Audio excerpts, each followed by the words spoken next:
Good morning সবাইকে। আজকে সকাল সকাল স্নান টান করে ছাদে গেছিলাম চুল শোকাবো বলে। গিয়ে দেখি গাঁদা গাছেতে একটা কি সুন্দর ফুল ফুটেছে, আর এদিকে নীলকণ্ঠ বা অপরাজিতা যেটাই বলেন না কেন, ওই গাছেতেও সুন্দর ফুল ফুটেছে। এখানে অনেক রকমেরই গাছ আছে যদিও বা, তবে কোনোটাই কিন্তু আমার লাগানো নয়, আগের থেকেই বেড়ে উঠেছিল। মাঝে মধ্যে সময় পেলে আমিও ছাদে গিয়ে একটু সময় কাটাই। মুক্ত হাওয়াতে থাকতে কার না ভালো লাগে।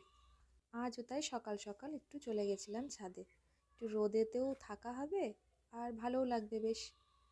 তারপর আজকে ভাবলাম যে কেয়া শেঠের সিঁদুরটা কিনেছি, তো ওটা পরে দেখি। অনেকে তো বলে খুব ভালো এই সিঁদুরটা, তো দেখা যাক আমার আর ইরিটেশনের প্রবলেমটা সলভ হয় কি না। ইরিটেশন হয়, তো ওটার জন্যই এটা কেনা। অনেকের মুখেই ভালো কমেন্ট শুনেছি, তো দেখি পরে বলবো। খুব অল্প করেই পড়লাম আজকে, জানি না কি হবে, সে কারণে অল্প অল্প